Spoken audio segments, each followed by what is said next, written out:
Thanks very much for inviting me. I'm the one that's going to explain what the post-digital means, which is what I generally have to do around the university. I think a lot of, particularly some people have stopped asking me or laughing about it and things like that. But anyway, I appreciate it. That's what I'm going to do. I'm going to do post-digital, and there'll be a little bit of segue towards the end and some of the things we've done around teaching and learning and pedagogy in the past, and then hand over to Helen to kind of take it from there. So there we go. So let's get straight into it. So one way that I've written before about how you understand the term post-digital is referring to one of the really quite profound transformation that we're currently undergoing in communications technology at the moment. So if you want to put this, and this is too brief and it's too crude, but if you want to put it really briefly, you can say we've had 4 such transformations in history. There was the development of speech and language. The second of these was the development of writing. The third was print. And then what we're experiencing now is that shift from analogue to digital to post-digital. And as researchers and educators, what my collaborators and I'm going to talk less about my own kind of research and try and talk more about collaborations and working as groups and communities and teams. What we're interested in particularly is the last of these, and that's the change, and it's not in any straightforward or linear or teleological manner. That's the change from what, if we wanted to follow Marshall McLuhan, we can think of as the Gutenberg galaxy of the print book. And we have to remember, and I'll come back to this, we have to remember that historically the university is an expression of the print book. So this transition from the Gutenberg galaxy into what we might call a post-Gutenberg galaxy. And that's a galaxy of densely layered information and data flows. And as you can see, this latter galaxy is being made possible by factors such as the introduction of personal computers, the internet, cloud computing, smartphones, and 4 and 5G networks. And I want to make 2 points about all this in relation to how we can understand the post-digital. The first is that, as the abstract for this conference stresses, digitally mediated experiences have today become so pervasive that traditional dichotomies, such as virtual versus real, or online versus offline, they no longer operate as useful categories. And the same, I would argue, applies to the distinction between the digital and non-digital or analogue media. It applies in the sense that, to borrow Florian Kramer's words from the first of these quotations, the disruption that's brought about by digital information technology, that's already occurred. And the digital is pretty much ubiquitous now, to the point that there are actually few things that do not involve digital information processing in some way. So in his latest book, Bitstreams, Matthew Kirschenbaum provides the example of Keith Houston's The Book. I was going to bring it with me, but it's really heavy. It's this big, materially heavy, weighty thing. So this Houston's The Book, as an object, it presents itself as an embodied but exploded instance of its subject, with material features like head cap, spine, end papers, ornaments, running heads, and more. They're all explicitly marked and labelled. You can see a little bit of that on the front there. Like the vast majority of books published today, however, the book is, in practice, an assemblage of digital files that can be shunted around the globe more or less at will. So it's actually a far cry from the paper, ink, cardboard, and glue object that it presents itself as. Not until hardware converts these digital files into thermal polymer plates for printing on computer-controlled offset presses does Houston's The Book assume anything close to the physically material ink on paper book form. So we can see that the zeros and ones of digital computation have not brought about the often predicted death of the book. Rather, they've consumed it in order to recreate it. So books, Kirschenbaum writes at one point, books have emerged to the other side of the digital's disruption with their material forms intact, but also irrevocably changed. They're post-digital. My second point is that if the digital can no longer be understood as a separate domain of culture, if traditional dichotomies such as digital versus analogue do not operate as useful categories, the same applies to other concepts associated with the Gutenberg galaxy of the print book. Here too, modern, liberal, Gutenbergian, if you like, concepts such as the possessive individual subject, the named biographical author, and the distinction between public and private are becoming increasingly difficult to maintain. So evidence reports released in the first part of 2019 that the 5 giant American tech companies, Alphabet, Amazon, Apple, Facebook, and Microsoft, had all been using human contractors to analyse the percentage of recordings from home voice assistants such as Alexa and Siri. The question is what is being recorded and analysed by these companies, is it public or is it private? The one response to the emergence of this computational universe of data flows is that currently that's been put into action by Vladimir Putin as part of what's being called the First Great Information War. And it takes the form of banning Facebook and Twitter in Russia, as if knowledge of the invasion of Ukraine can be controlled in the 21st century by means of 21st century style state censorship. Another response is that adopted by governing bodies in Europe, including the European Union. This involves trying to force Alphabet, Amazon and co. back into a Gutenberg-shaped box precisely by introducing rules and regulations designed to maintain modern liberal democratic notions of privacy. Now, in my view, neither of these options is going to work over the longer term.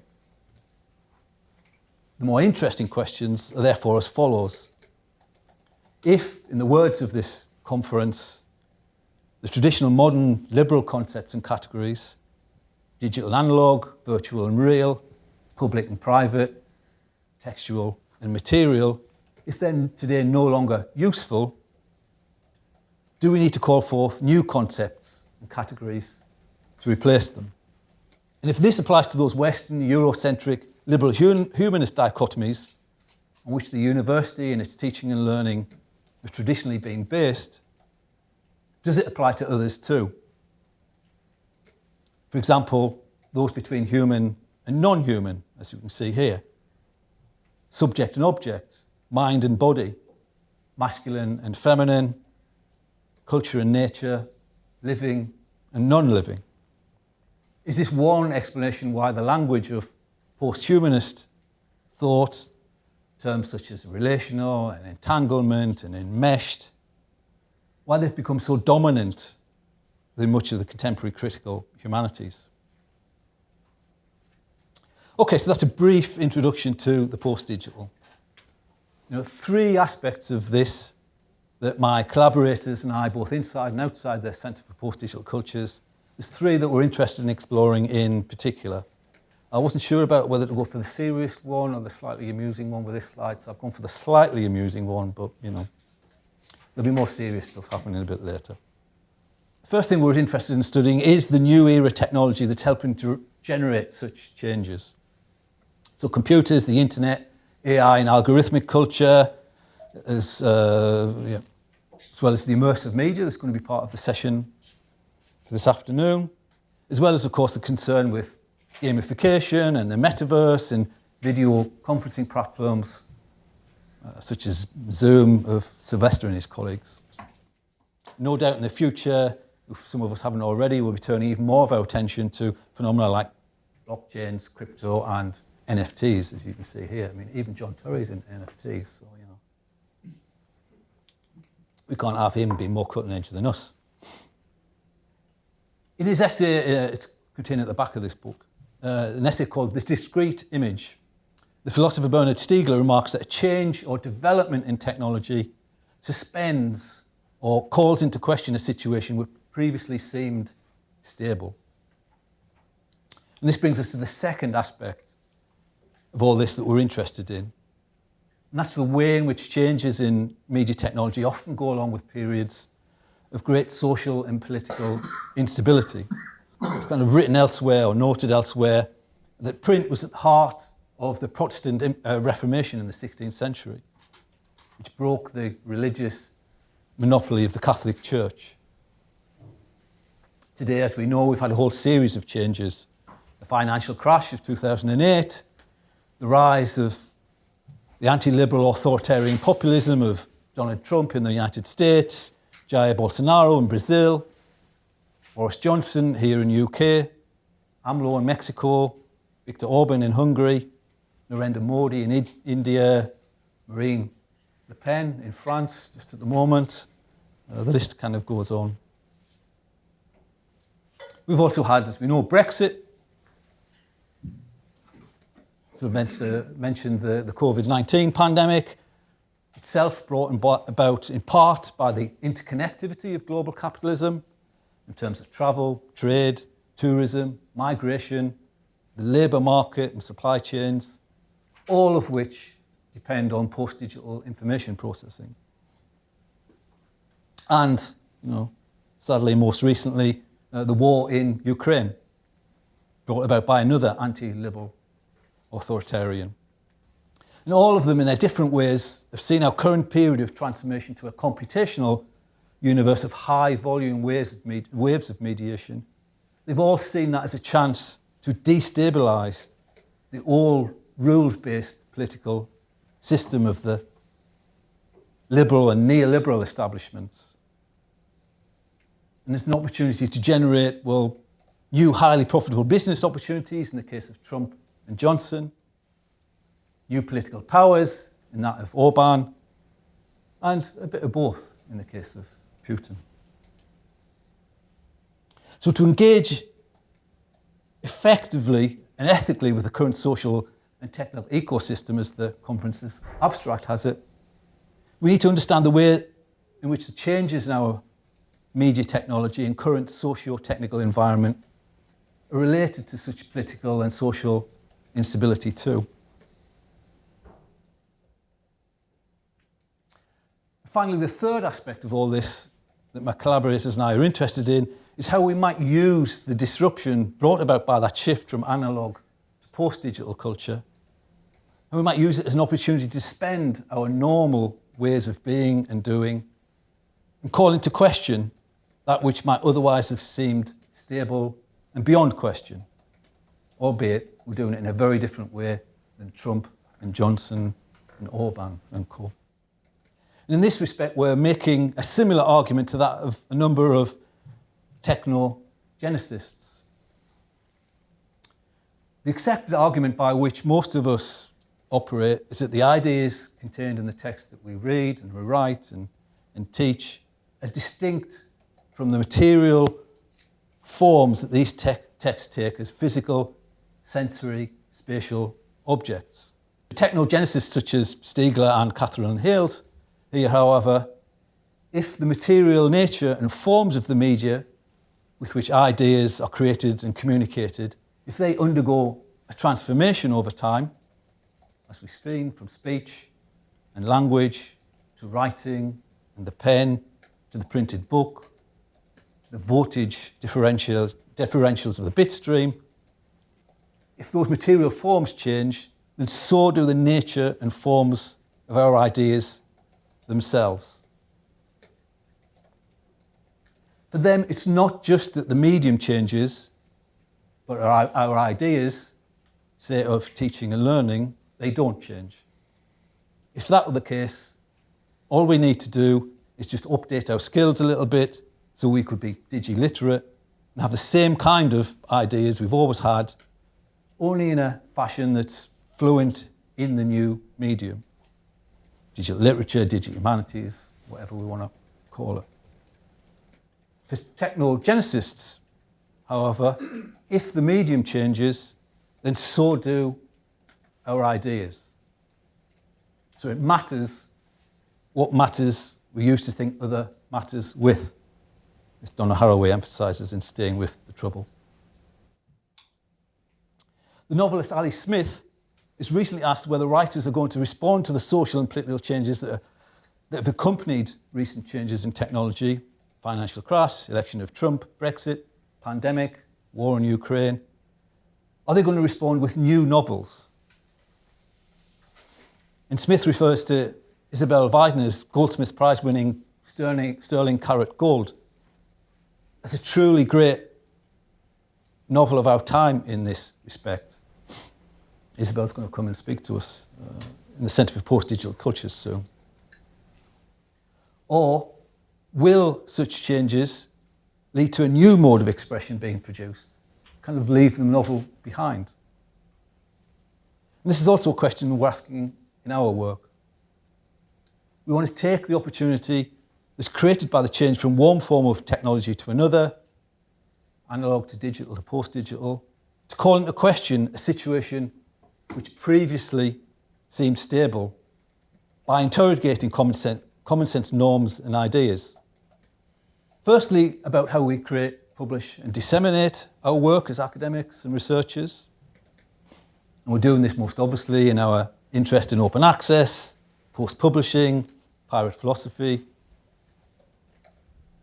So ideas not just of the printed papered book or novel and what might come after them, but also what might come after that kind of named individual author as genius, the sovereign proprietorial subject, the long-form argument, the fixed and finished text, originally copyright right down to our ideas of the human, hence the interest of a lot of us in post-humanism. Accordingly, some of our projects experiment with the material forms of research as information media in the shape of books, journals, even the very gestures of reading and writing. Others concentrate on hardware, software, and networked infrastructures, and calling forth new ideas of publishing houses, art galleries, public libraries, archives, museums, even social networks. And one definition of publishing is, of course, making public.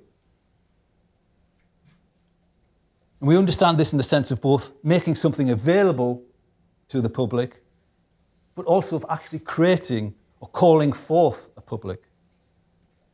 Accordingly, some of our other projects are concerned with intervening in the public sphere, in placemaking, in being public. But we're also interested in interrogating common sense ideas about how we create, publish and disseminate our work as university researchers. If we're interested in that, we're also doing it with regards to ideas of teaching and learning within higher education, in the shape of rethinking lectures and seminars and conferences. So remember what I said earlier, that historically the university, and with it university teaching and learning, has been an institutional expression of the print book, not the laptop as depicted here. So the shift from analogue to digital to post-digital also has implications for those concepts and categories that university teaching and learning has traditionally been based on until now. So you've got online versus offline, real versus virtual, in-person versus remote, yes, but also literate versus illiterate, teacher versus student, public versus private, as we've seen, non-profit versus profit, liberal versus neoliberal, local versus global. The question is, are these concepts and categories still useful? Or do we need to call forth new concepts and categories to replace them too? Which is where this conference comes in. This is all part of what we're going to be exploring and discussing today. As I promised at the beginning, I'm not going to say too much more about teaching and learning. I'm going to leave that to Helen in a moment. She's been asked not to touch the post-digital. I've asked her not to go straight too far there. I was asked to link a little bit, so this is you're going to have to forgive me. This is my lame attempt at linking. So some of us have been interested in teaching and learning in this context for some time. We were just young people with a crazy dream at that point, was Leonard Cohen says. So right back to 2008, I told you I'd known him 15 years, and our first open photography seminar at Coventry. And that led to the introduction of an open media agenda in the media department, led by Sean Hyde, Jonathan, and myself, and something that was then detailed, among other places, in our 2014 book on open education. And the idea behind all that was to bring the media department into the post-digital era by using open, collaborative, interactive forms of teaching and learning, using blogs, wikis, apps, modules taught over the internet, and so forth. And all this eventually led into, in terms of teaching and learning, to the setup of the Disruptive Media Learning Lab, led by Jonathan and Sean in the first instance, and in research terms to the Centre for Disruptive Media, which was led by Jacqueline Corsten and myself, and then we kind of disrupted that and turned it into the Centre for Post-Digital Cultures. Okay, just to end, what we're trying to do with all this, we're trying to move contemporary teaching, learning, research, everyday life from the left-hand column of this slide to the right.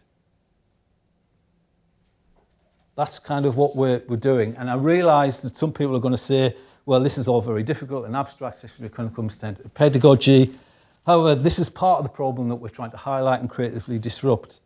Again, I've kind of written about this a little bit before, but in Britain we have a largely public school and Oxbridge-educated section of society who are continually scolding people like me, theorists, for supposedly using difficult language on the grounds that they know, these Oxbridge public school people, they know best what the ordinary reader can and cannot understand. And it's an argument these kind of theory-averse journalists and media commentators continue to make, despite Britain have a long history of self-educated people who are perfectly capable of appreciating all sorts of supposedly inaccessible material.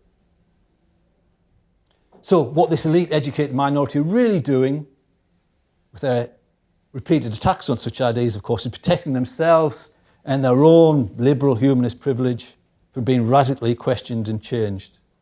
And for us, for me, it's this liberal humanism that we want to question and challenge and disrupt. Okay, I'm going to leave it there. Thank you very much for listening. I appreciate it.